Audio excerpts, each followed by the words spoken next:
I am here with my beloved friend and phenomenal artist, Sancha. I'm Jessica Hello. Salgado. I forgot to introduce myself. Oh, yeah. I am Jessica This is Salgado, Jessica, everybody. a poet, and my beautiful Sancha, singer, songwriter, just super cool woman. Thank you. How are you, my love?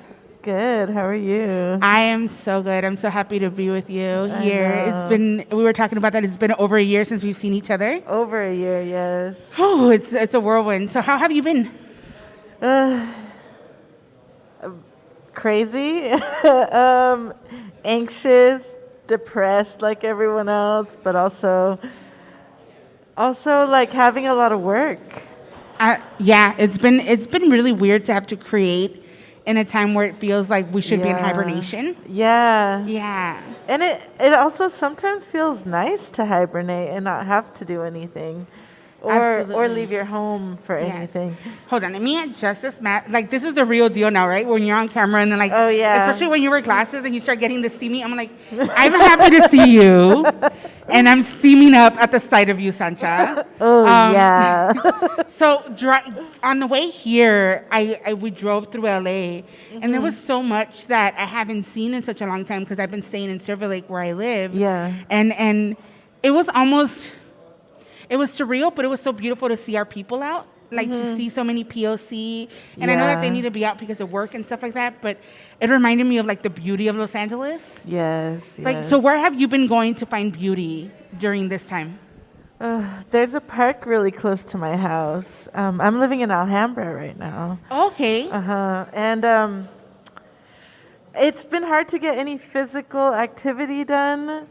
And this has been nice. Like going out and seeing all the families and it not being very trendy at all Yeah. or anything fashiony. Like I could just look like really normal.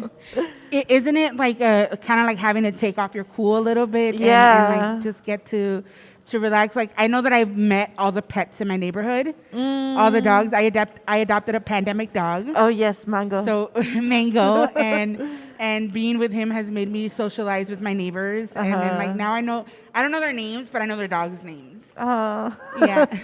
You know that I have a pet bird named Mango? I didn't know that. Hmm. I love it. Oh my gosh! And what kind of bird is it? It's a lovebird. Of course you would. So what kind of art have you been creating during the pandemic? If you've been creating anything at all?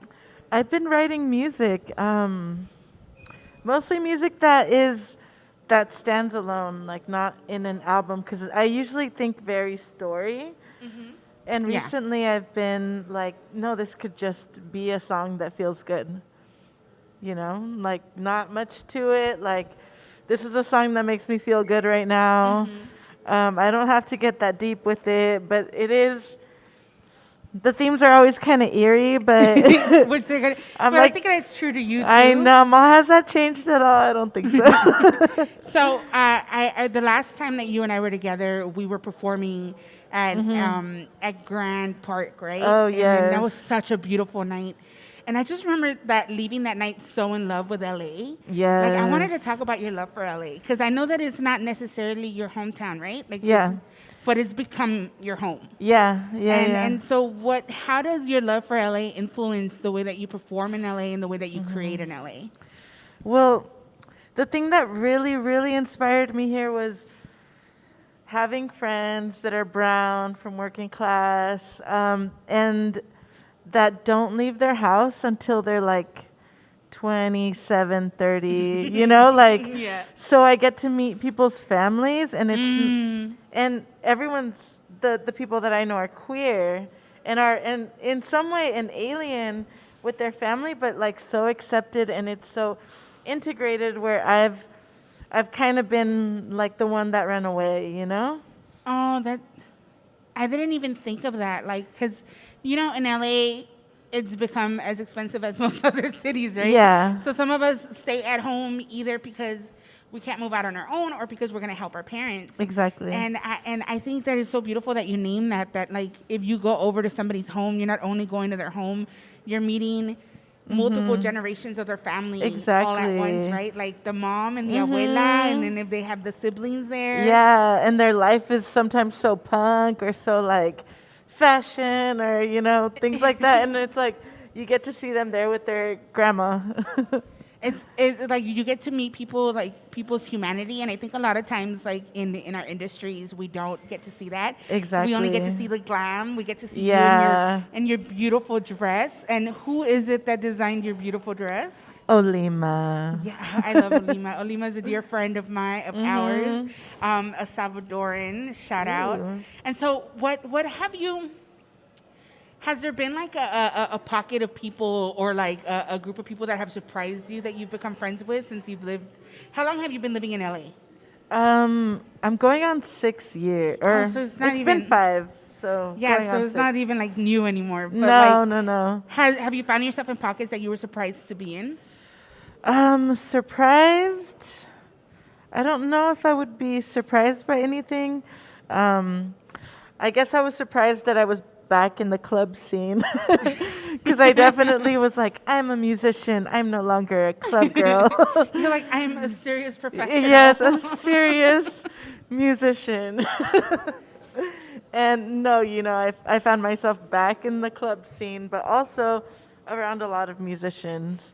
Um, Which is beautiful to like be around, like to be around other creatives and get inspiration from them too, and like how we kind of not even inspiration but just influence each other in different ways, right? Like backstage we were talking before starting the show about how when I first got introduced to your art and your music, like I had heard snippets and seen you on social media and all that, but I went to a show that you had, this big show in a cathedral. Yes. Big, huge, beautiful show with all these dramatic outfits and a whole telenovela. And I just remember sitting in the audience and be like, who is this person? I'm so in love with her. And you just seem to get something right in that moment. Like, I don't even know what it is that I was looking for you to get right, but whatever it was, like I felt so seen by you. And like knowing you and being in conversation with you, every time we do anything together, I'm just even more inspired by you. And I just think you've been a gift to LA. I mean, honestly, when being from the Bay Area, people are like, "Ill LA." So, my best friend moved here first, who's also a Cancer son. Oh, yes. And he's still one of my best friends. But he moved here first, and I would come and visit him, and I literally thought that LA was West Hollywood. Yeah. So 'Cause that's I was what like, you- "Ew, yeah. I'll never move to LA." And somehow the cards played out that I moved to LA. And a little bit before then, I had found like people that weren't necessarily in that mainstream audience and that were like more underground and punk and in ways like trying to live away from that kind of Hollywood lifestyle. And that's what actually surprised me. And that was before I moved here. Yeah. And when I moved here, I was like, oh, I have more than West Hollywood. Yes. I grew up in Silver Lake, right? So I always tell people I'm a Silver Lake born and raised, but before the gentrification. Like when it was all brown families, either Latinx or Filipinx families. We had a lot of Cuban folks, Puerto Rican folks around. And I grew up like so in love with Silver Lake and Echo Park and all that. And I still live there and I still love them. But I had never been to Boyle Heights. I had never been, like, in most of my life because, when you're a kid, you only go where the bus takes you or wherever you have to go. And I stumbled into Boyle Heights maybe in 2015. Yes. And I had already been doing poetry for a long time or whatever, but I remember doing a poem in front of an audience that was mostly like brown kids, right? And my poem connected in a way that it had never connected. It was a bilingual poem. Wow. And somebody laughed at a line that I had in the poem that only I ever found funny because nobody ever got it. and I just remember that's the moment where I found like what artist I'm supposed to be and what audience I'm supposed to be looking for. Have you had moments like that in the city? Definitely.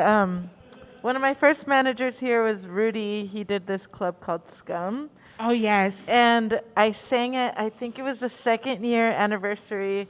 And he basically put a mariachi trio right in between all these punk bands. Yes. And this was at the Echoplex. Oh, yeah. And he yeah, was like, down the street. Yeah, and he was like, and you're going to sing a couple songs with the mariachi.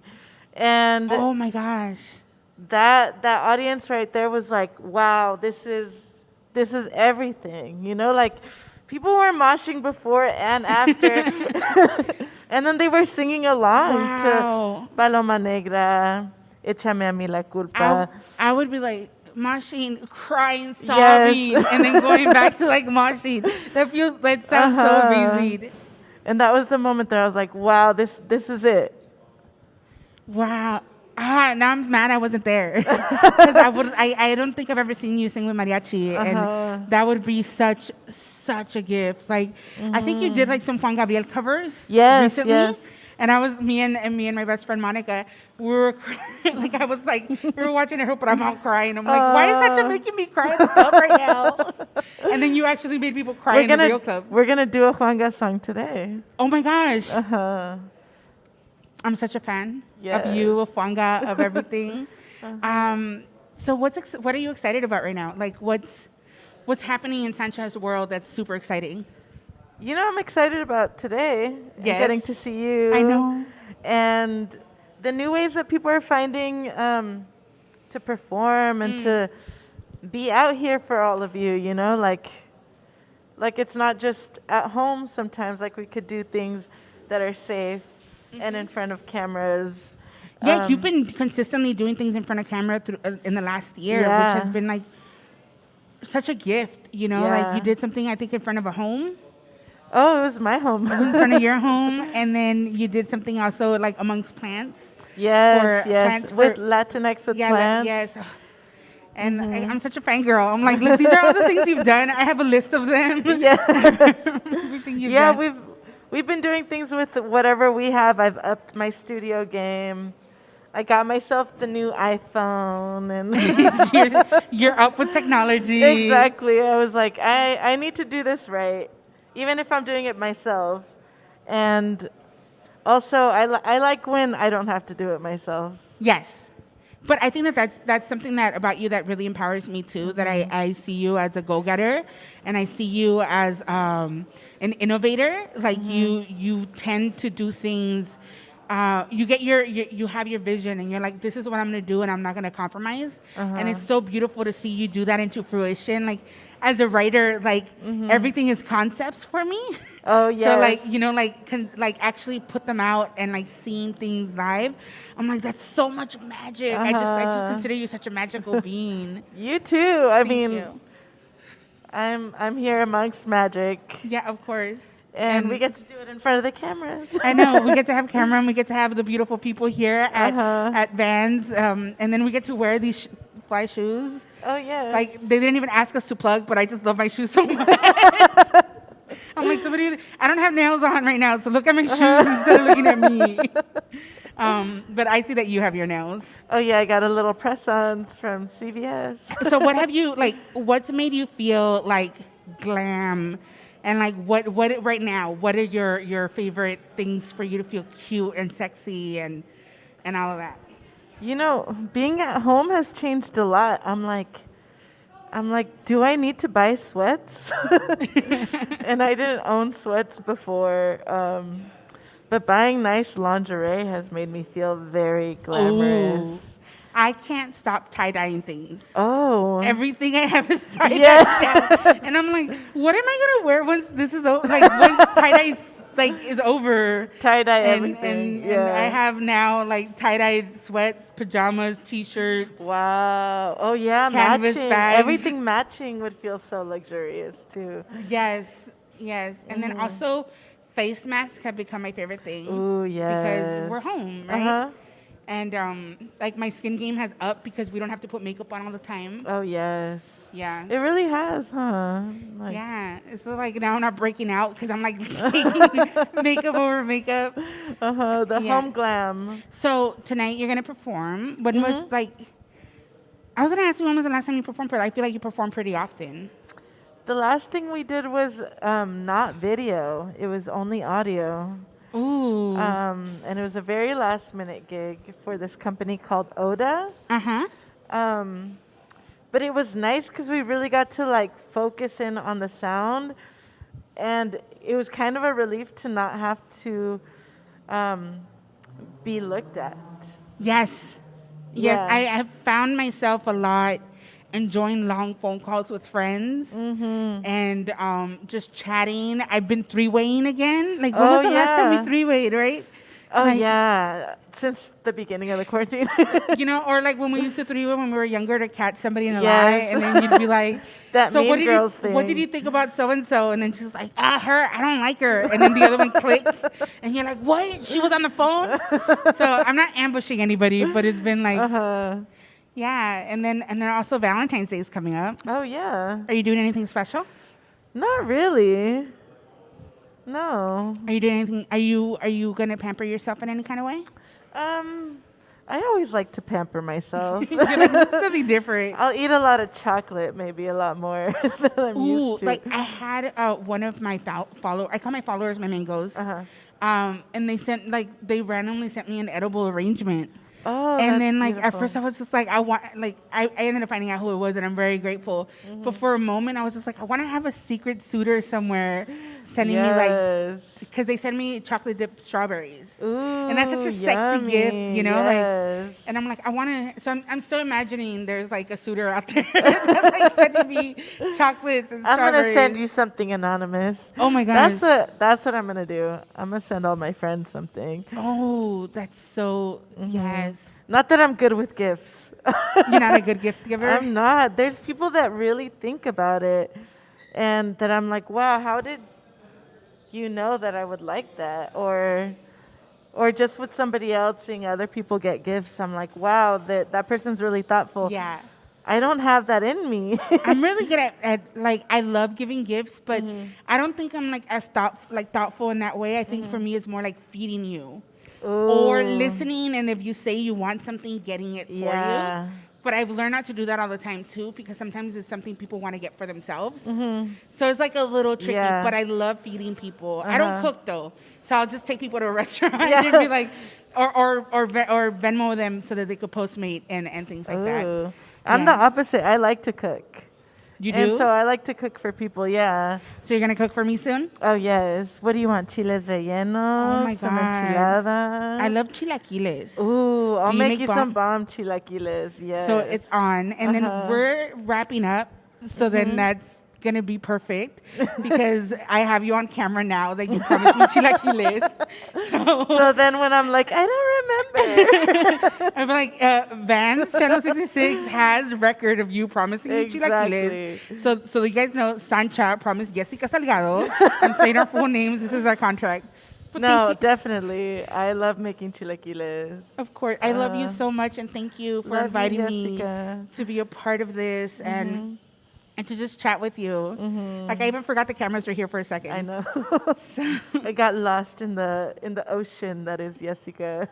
So what can we expect? What's going to happen? What are we moving forward to after this programming? So we're gonna have a set with Matias. Oh, and Kraslos. Kraslos is DJing, which is one of my long-term friends from one of the first people I met in LA, actually. Oh, wow. So I was like, there's no better DJ, no better host for this than both of you. Thank you so much. So then we're going to throw to Cresslo now? Yeah, we're going to throw it to Kraslos. Okay. Well, thank you so much for having me. Thank you so much, Vans, for hosting us. And I love you so much, Sancha. Love you, Jessica. Thank you, you. Vance. Thank you, everybody. Debla. Thank you.